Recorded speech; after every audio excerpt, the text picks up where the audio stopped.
a local government is innovating, people notice. And so when you do innovative things and you're using modern technology, what self-respecting technologist doesn't want to be a part of that? Who indeed? Every year, government technology selects a group of 25 self-respecting technologists as its doers, dreamers, and drivers. On this episode, a look at 5 of them who just may have an outsized role in shaping the future of state and local government.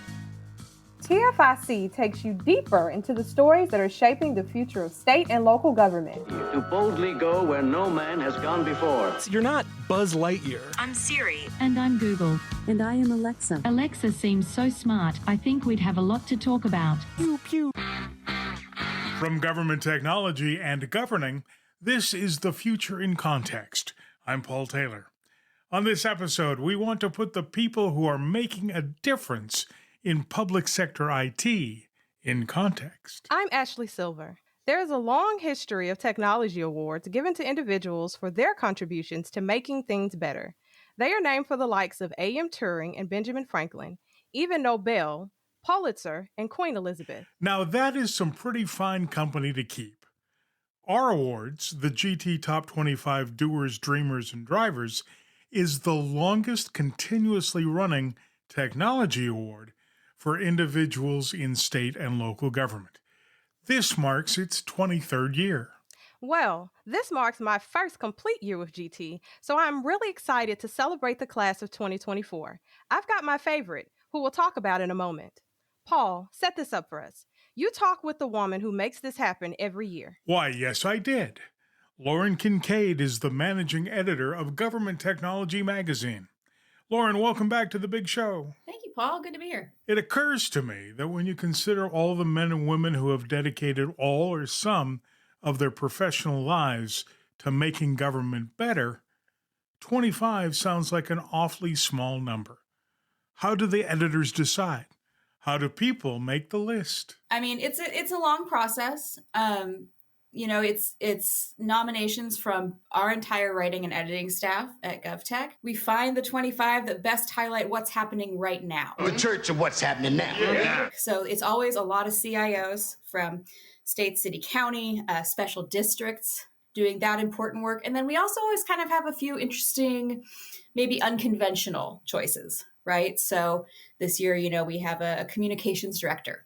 We have some people from nonprofits, some people from education. So really representing what's happening in government technology right now. And I will say, to the point of 25 being a small number, to a one, everyone mentions that they are part of a greater team. Everyone says, I could not do this work were it not for my team. So in many respects, they are representing a much greater number than we are able to represent in the pages of the magazine. Now, truth be told, we're only going to represent 5 of them in the minutes of this podcast, which is why I'd like your sense of the big picture. What stood out to you in the class of 2024? The class that we gather every year is impressive. I'm proud of this group every year that we managed to come to the conclusion of like who was going to make the list this year and what and why and what did they represent. We have a lot of people representing this year equity. Someone from the National Digital Inclusion Alliance, people working on accessibility. These are kind of, trends that we're seeing across the board that maybe we weren't talking about a couple years ago. So I think there's that happening. As I said, we highlighted a communications director from Indiana who does more than just kind of run comms, who does more than send out press releases. He's really involved in the tech projects that they're doing there. And so there's this kind of evolution of that role, and maybe a look at where we're going next. But I like the top 25 is doers, dreamers, and drivers, right? So there's the people who are really the nuts and bolts people who are a little bit like unsung heroes. And then there's the people who are on the list because they have big ideas. They're big dreamers and they're driving what's next. But it's this interesting mix of people who, it's a CIO who's been in the job for 20 years and they've just done really great work. And we finally get a chance to recognize that versus kind of an up and comer maybe who's just doing really exciting stuff that might be the next, the new future of government technology. With that, let's get to work and meet some of the 25. We've selected just a handful of them for the purposes of the podcast.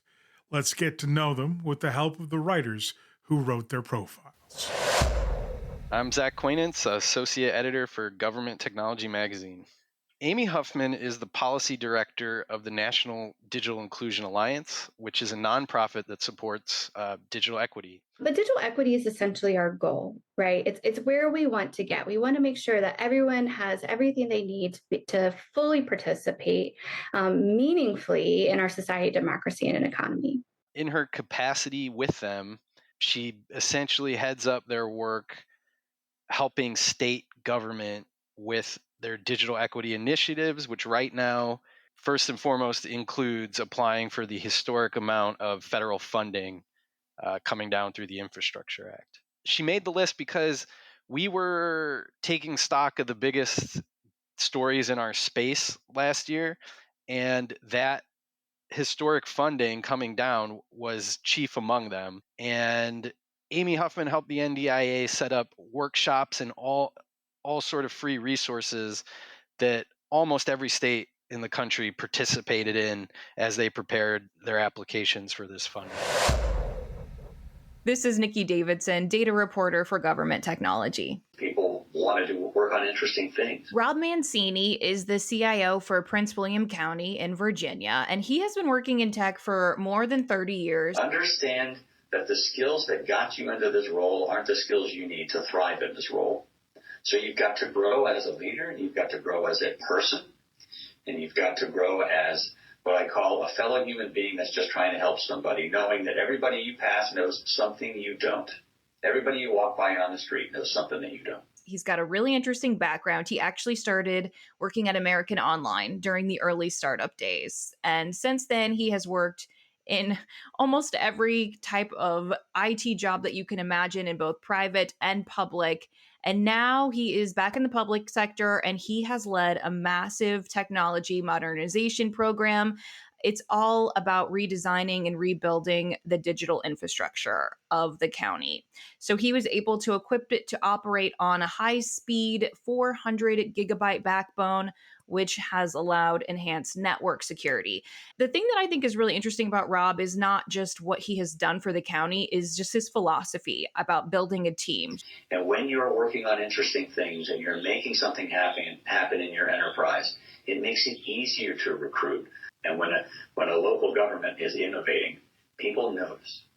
And so when you do innovative things and you're using modern technology, what self-respecting technologist doesn't want to be a part of that? He talks about how he's been able to get so many talented people around him because he's gotten to know people in the other sectors that he's worked in, all of these other jobs, and has convinced them to come join him there because he is working on truly exciting things. And he said that that's kind of the secret to getting a really talented workforce in government technology, is getting people inspired and excited and to trust you and want to work with you on something like that.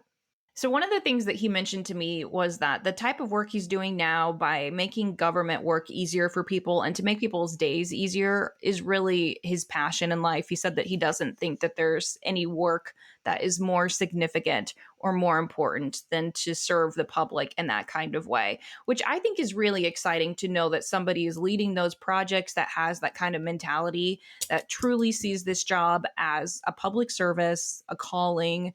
And one of the other things that's exciting is he says he's a lifelong learner. So it'll be interesting to see how he continues to use those attributes to mold government experience and kind of be someone to watch for and see what he's up to and what his office is up to.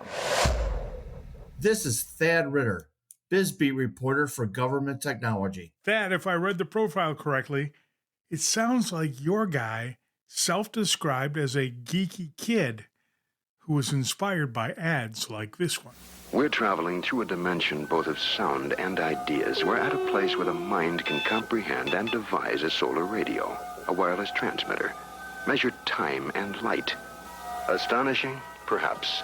But you can find it for Christmas for $17.95 in a place that's known as Radio Shack. Sam Orth is probably one of the last links to the pioneer days of personal computing, and that really informs his job. At least the way he told me. He is a CTO, Director of Technology for Columbus, Ohio. And his job is, basically supervise, oversee, and lead the city's tech efforts. In fact, one of the things he is well known for is that he really pushed the effort to get more body worn cameras for local law enforcement in the city of Columbus. You mentioned he was a geeky kid who loved going to Radio Shack, and we all knew those kids. So, some of us were those kids, but what he also did is that he quit. When he was young in the '80s, he found a job at one of the few computer stores in Columbus, and as he told me, things really took off from there. They led to tech sales jobs, including at Apple. And what's important about that is he brought that sales mentality, that customer first mentality, to his job in the public sector. That's a real big thing for him. Not only as he builds teams, as he assembles his IT talent and his IT workforce there, but as he tries to, quote unquote, sell initiatives to other public agencies. And Ashley, you've got someone from the Pacific Northwest. Tell me about her. Katie Ruckel is the Chief Privacy Officer for Washington, where she is responsible for how the state stewards the personal information of the people it serves. One of the things that I think makes it a better place is that we're actually thinking about how the state collects and uses personally identifiable information. And so people care a lot more about how their information and are a lot more attuned to security breaches and privacy breaches than they ever have been before. And so our daily work in educating the state and consumers helps to bring awareness to how agencies should collect and use information, if they even should collect information. So I think Katie's tenacity is really what landed her on our radar. Her ability to turn essentially a lack of something into an abundance of it is what's great about her. So she shared with me that when she first began her role as Chief Privacy Officer, she was the only person in her office and didn't have a budget or a staff. So her initial objective was really getting resources to move the state forward in terms of its privacy maturity. And one of Ruckel's very first accomplishments was the establishment of Washington's privacy principles, which include lawful, fair, and responsible use, purpose, limitation, security, and due diligence in terms of how data is being shared with third parties and other entities, which is very important. And her office also has leveraged state and local cybersecurity grant programs to help local and state agencies really upskill their workforce using privacy certification training through the International Association of Privacy Professionals. And in addition to that, she also helped establish a privacy threshold analysis and privacy impact assessment process. And Nikki Davidson is back with a final profile. Kenyatta Powers Rucker is the Chief Information Officer at the Maryland Department of Human Services, and she has got such an interesting story. When I first started talking to her, she was telling me about when she first started out in the public sector, in IT, in her department, how she would look around the room looking for mentors, someone that she could go to ask questions that would help kind of guide where she was going. And there really wasn't anyone at that point. But as CIO, you get to a point, you're in this career and you really don't see a lot of people that look like you. I did not really have a mentor as I was growing in my career. And it's always been my goal to see more of me, to see if more people that look like me in the tech industry. And moving forward, I also thought about the children and how can we engage our children. When I started having conversations with kids about technology and how clueless to a certain degree that they were about the different types of careers. And I'm thinking, we need to get our kids more engaged in technology. How can our kids learn more about what these tech careers actually look like? So I started a program called Taste of Technology. And this program does just that. It exposes and make kids aware of the different types of tech careers. So she was able to forge her own way, but now she's really inspired and encouraged to be that person in the room for other people. And it's not just necessarily the physical room. She's using LinkedIn and also a lot of other social media platforms to be that mentor for people when they're working in a place that maybe doesn't have someone that they feel comfortable going to, that she can be the person, even though she's technically a stranger on the internet, she can be the person that they go to ask questions and feel like they have somebody in their corner that can lead them and teach them and kind of help them through some of the problems that they're working on. And with her working with the Department of Human Services, she sees a different type of IT than maybe some of the other people that we've talked about a lot. Like, that is a very raw, real job that impacts people in different ways than some other technology sectors. So I think that that really resonates in her work too, that she's chosen that department to use her IT skills and knowledge and really try to make her department be the best it can be.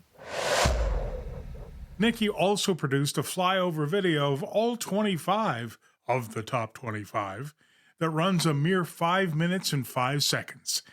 Those extra 5 seconds were for her to catch her breath.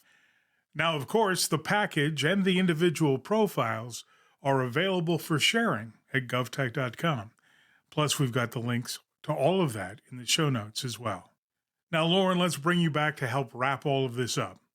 Knowing that these 25 and many others like them are working on this stuff day in, day out for years, sometimes for an entire career, does it change the way that you think about our civic health? It's a great question. It's a big question. You know, I think one of the cool things about GovTech and technology and the people and the work that we cover is that, you know, it's not that polarizing, right? We live in this incredibly polarizing time in our country. But at the end of the day, most people think more technology would make government work better.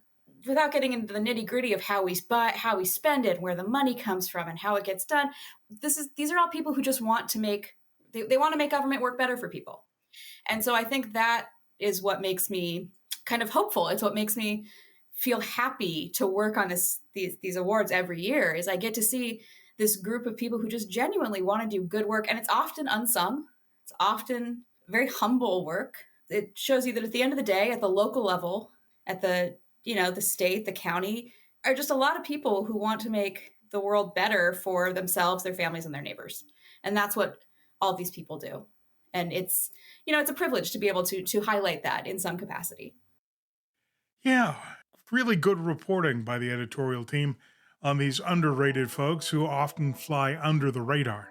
And as for the magazine itself, beautiful job as always. Thanks for doing this. No problem. Thanks, Paul. Lauren Kincaid is the managing editor of Government Technology magazine. The full rundown of the top 25 doers, dreamers, and drivers is available at govtech.com, and we've got it linked up in the show notes, along with the video overview of the class of 2024. The editorial and production team behind TFIC includes Theo Douglas, Zoe Manzanetti, and Kaylee Tedra. Our executive editor is Noel Nell. Our editors-in-chief are Dustin Heisler and Kathleen Robinette. Coming up on The Future in Context, the third installment of Government A to Z, our generational take on the intersection of government, technology, and society. Zena, Zoe, and I will put the future of TikTok in context. Eric Goldman, Associate Dean for Research and Professor at Santa Clara University School of Law, joins us to discuss the federal government's national security concerns, the constitutional legitimacy of the new legislation to force the sale or ban of TikTok, what the company's legal strategy looks like, and the influence of public opinion and lobbying efforts on the policy and political debate around TikTok. You won't want to miss it. Subscribe for free on Apple, Odyssey, Audible, Spotify, and YouTube. And that will do it for us this time around. For Ashley Silver, I'm Paul Taylor. Thanks for listening. Stay in touch with the show at tfic.tech.